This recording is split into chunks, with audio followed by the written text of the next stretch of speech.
Don't be shy. Get She them just before I... doesn't want to feel alone. No, I just don't want to take them all.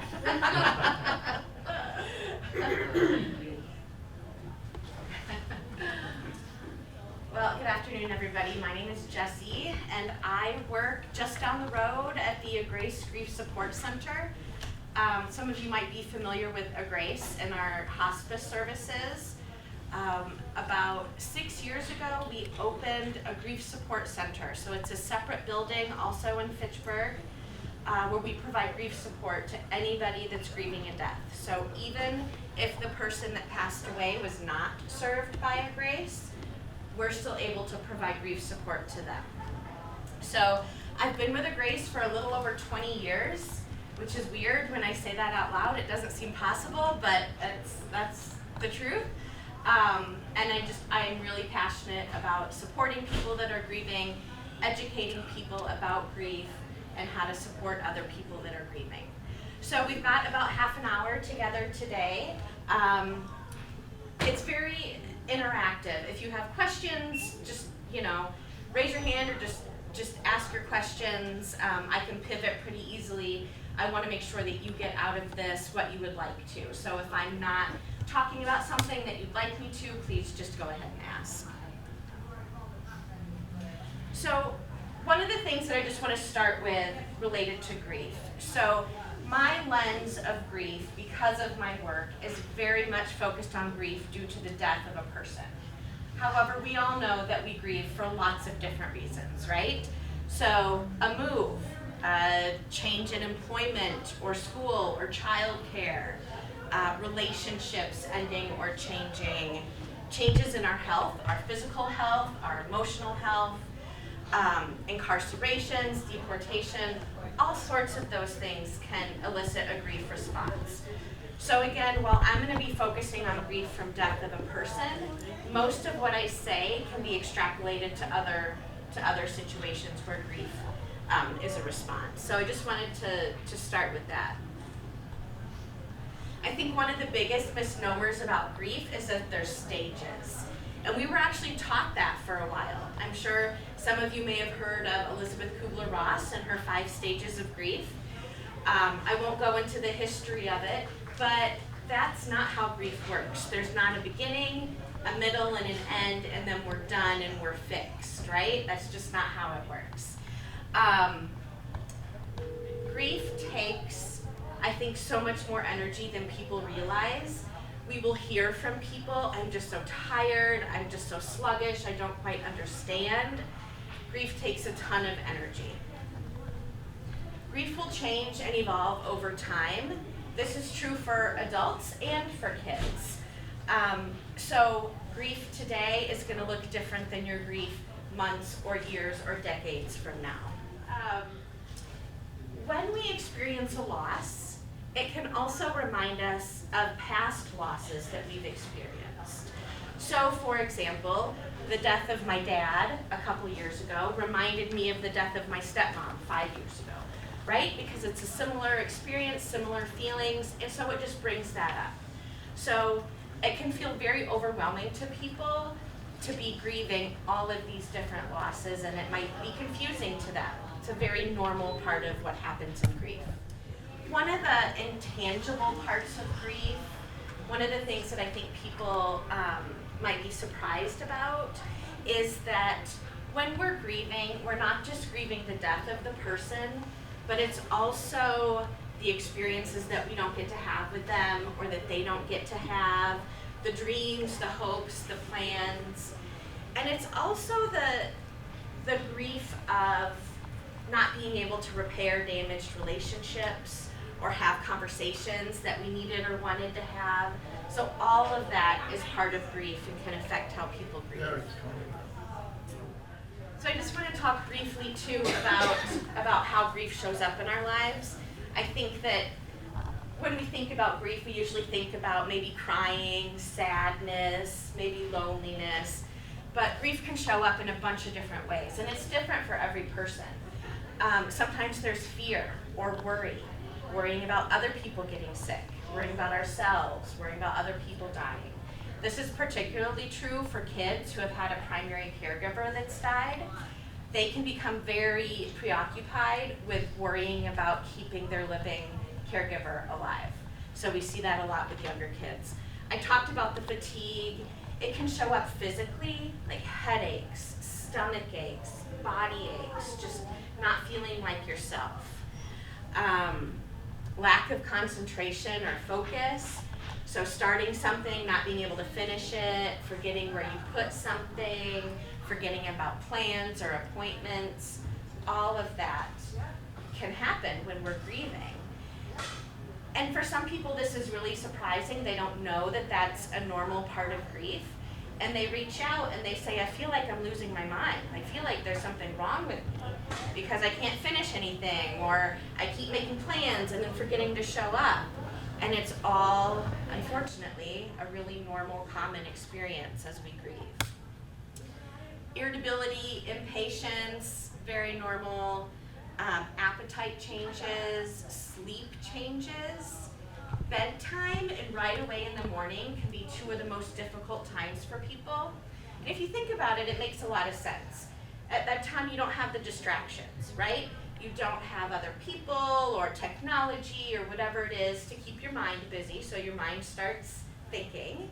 And then right away in the morning, sometimes there's that brief moment where you wake up and then you remember, like, oh yeah, that's right, my life is completely different now. So those times a day can be especially difficult for people. So I want to shift right now and talk about how can we show up and support people? How do we show that we care? What are the best things you can say, things you can do to really help someone who's grieving? So before we do that, I want to share with you what we hear a lot from grieving people, because that'll help determine how we support them. So they fear their person being forgotten. They fear feeling like a burden. Important days not being acknowledged. So basically people forgetting about a birthday or an anniversary or a death anniversary date. Being asked, how are you? That can seem like a very benign question.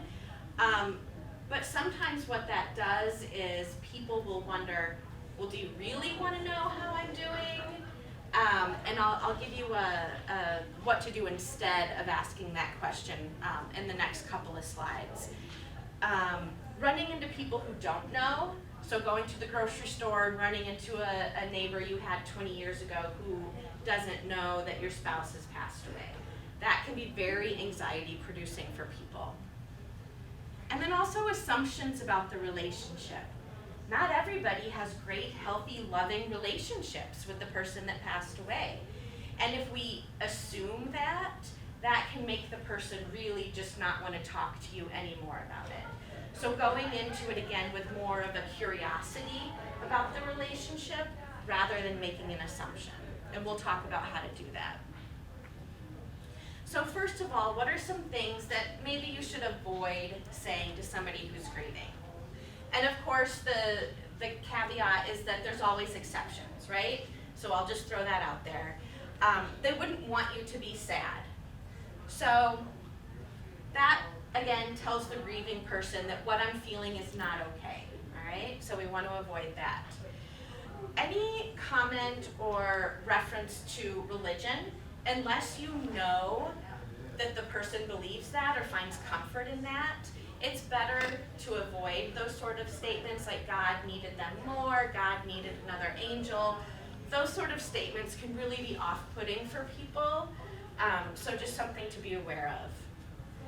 Everything happens for a reason. Again, that can make the person feel like, so tell me, what is the reason that my person suffered? And, you know, it, again, just not very helpful. Any other at least statement. At least you have other children. At least you had 50 good years. At least they live a good long life. That really diminishes a person's experience.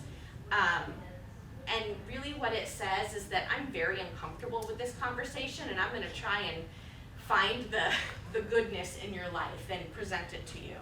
So those at least statements can be really unhelpful. Again, assuming the nature of the relationship, they must have been just a really amazing person for you to be so upset. You need to be strong for fill in the blank, or you're the man of the house now. I have been really surprised and saddened by the number of adult men that have come to us for support who have had this said to them when they were younger, and it stuck with them. It impacted their grief, it impacted how they interacted with the world.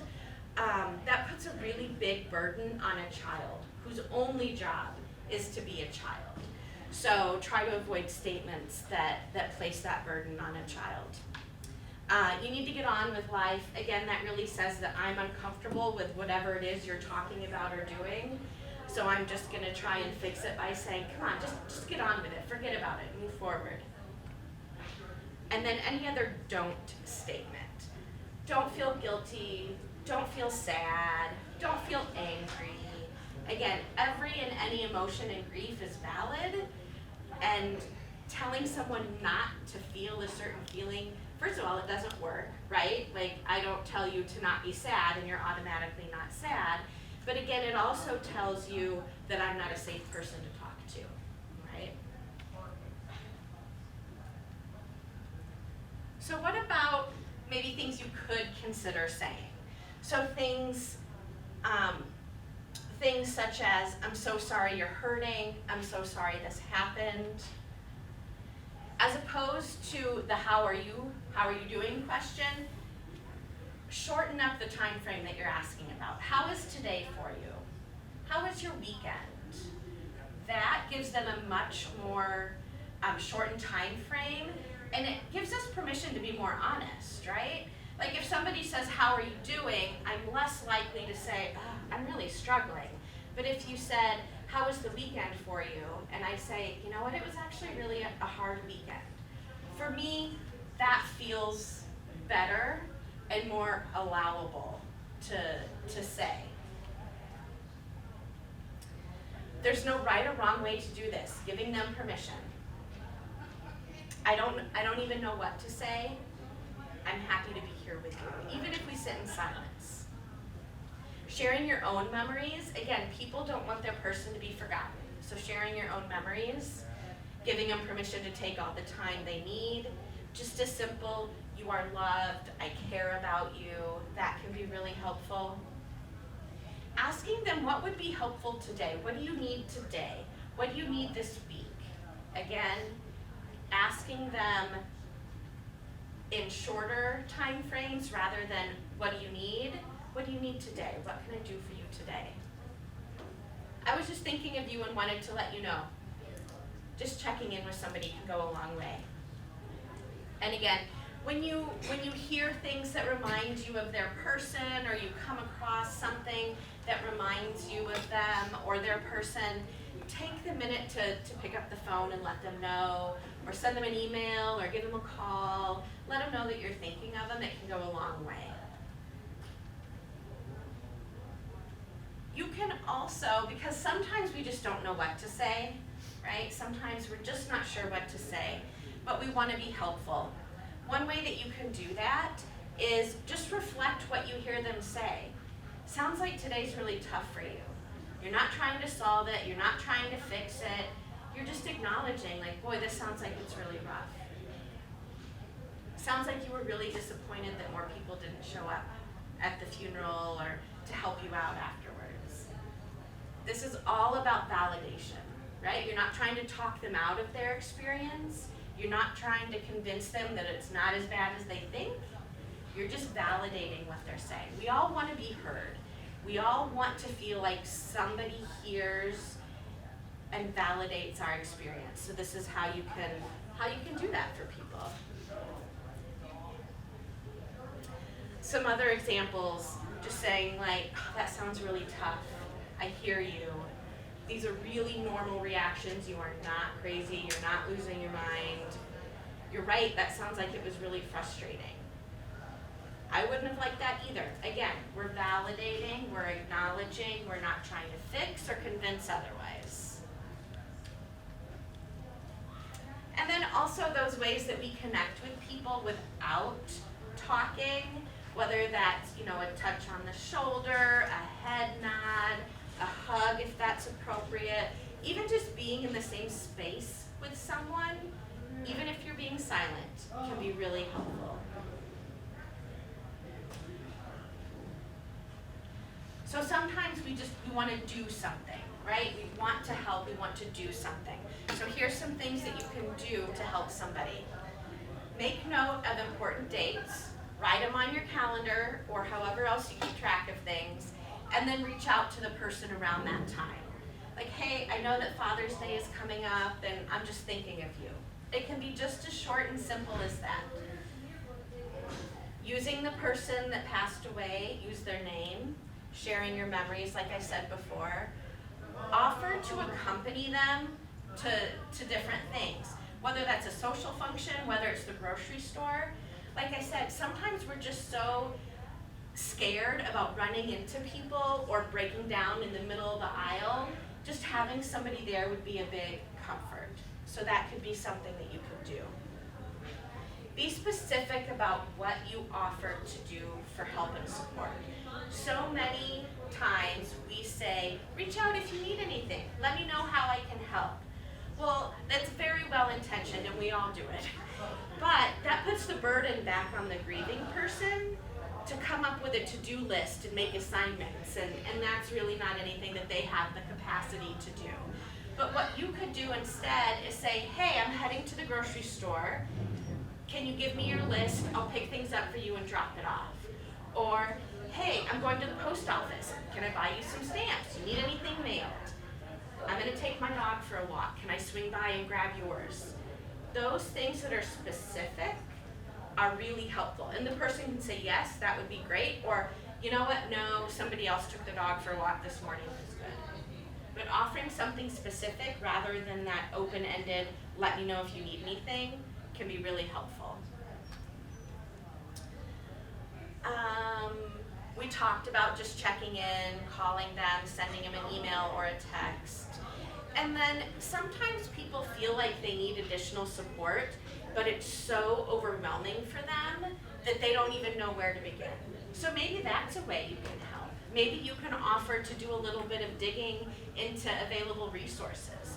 Are there ways that you can help get them information about support groups or therapy or grief support or anything like that? And then they don't have to do that themselves. So this is a short video. We'll keep our fingers crossed. But what this video shows is that what is helpful to people who are going through a tough time is connection. We can't fix those things that are so painful in our lives. We can't make it better, but we can build a connection with somebody and help them through it that way. So this is a short video. I'm not sure if any of you have heard of Brene Brown. She's she talks about, she's a social worker who's a researcher, and she does a lot of she shares a lot of information about the ways that we can build connection with other people. And so I like this video in relation to grief.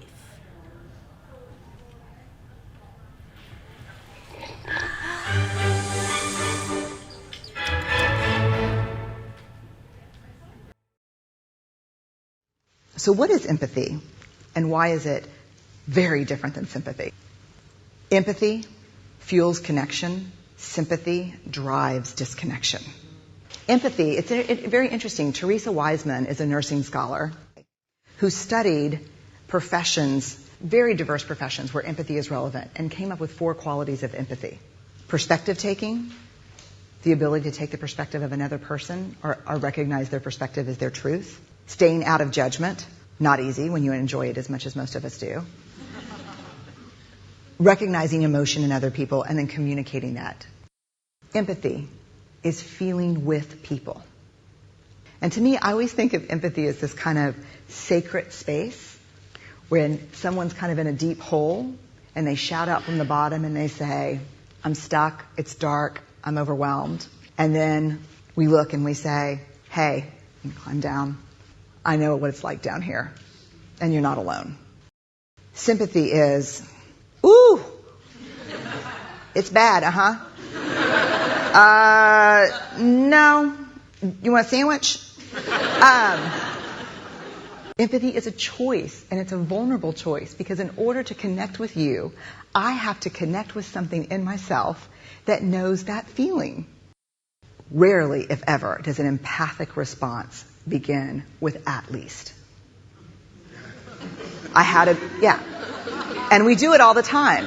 Because you know what? Someone just shared something with us that's incredibly painful, and we're trying to silver lining it. I don't think that's a verb, but I'm using it as one. We're trying to put the silver lining around it. So, I had a miscarriage. Oh, at least you know you can get pregnant. I think my marriage is falling apart.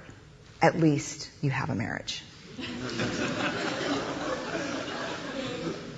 John's getting kicked out of school. At least Sarah is an A student. But one of the things we do sometimes in the face of very difficult conversations is we try to make things better. If I share something with you that's very difficult, I'd rather you say, I don't even know what to say right now, I'm just so glad you told me. Because the truth is, rarely can a response make something better. What makes something better is connection.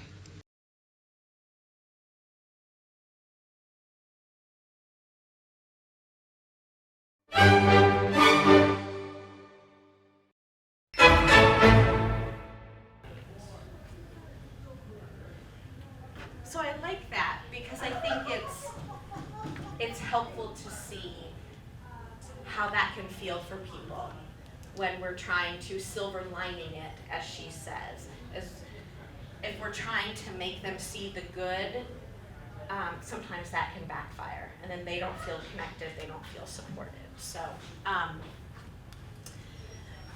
I want to shift gears a little bit and talk about the services that we provide, because that can be a way that you can help support someone who's grieving, is letting them know about the services that are available in our community.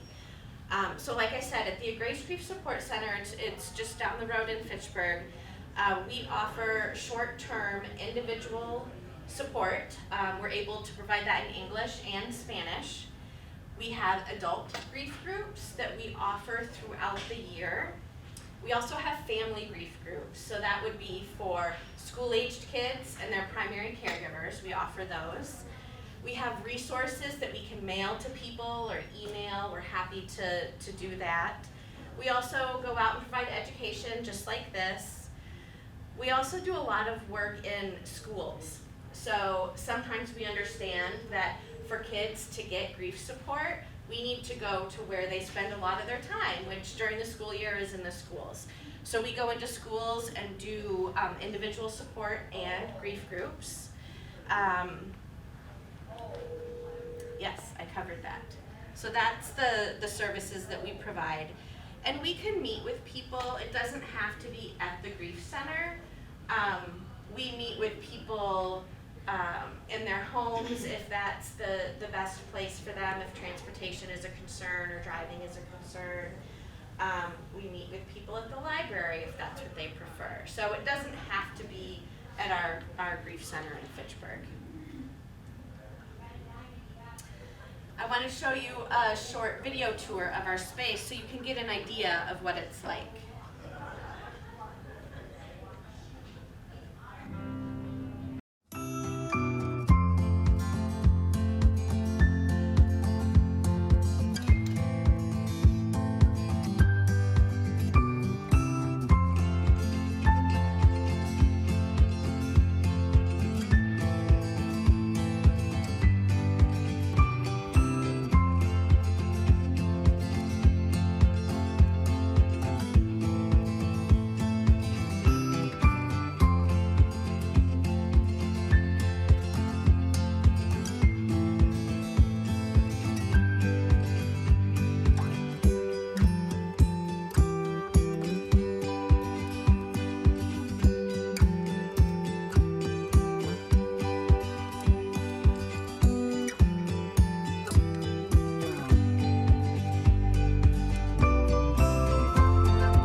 suppose the grief support will move into mass shootings? Like would we offer a group? Trauma, Yeah. that kind of trauma? I guess the honest answer right now is I don't know. Yeah, I don't know if that would be something that we would, that we would do. We do have resources for talking to kids about public tragic events such as, mass shootings or things of that nature. So we could certainly be contacted to help people talk through that or give them resources. Good question. Anything else? I do have some flyers up here for the Grief Center. You're welcome to take them. We have an email address, phone number. You're certainly welcome to call. If you're ever in the neighborhood and want to stop by for a tour, we love to show the community the space that's available. So please feel free to reach out if we can help with anything. Yeah. So when a person has a miscarriage, Mm-hmm. it's very hard to know what to say. Mm-hmm. And I've gone through it and, people say, well, at least, you can get pregnant. And it was one of those at least statements. Right. But do you have any suggestions when addressing someone who's grieving because of a miscarriage? Sure. I think it can be the same for any type of loss. So acknowledging it. I'm sorry this happened. I'm happy to sit here and listen. I want to hear what you want to share with me. What do you want me to know? How can I help you today? What would be helpful in this moment? Just leading with curiosity about how you can support somebody, and acknowledging the loss. I'm sorry that this happened. And then see where it goes from there. Yeah, thank you.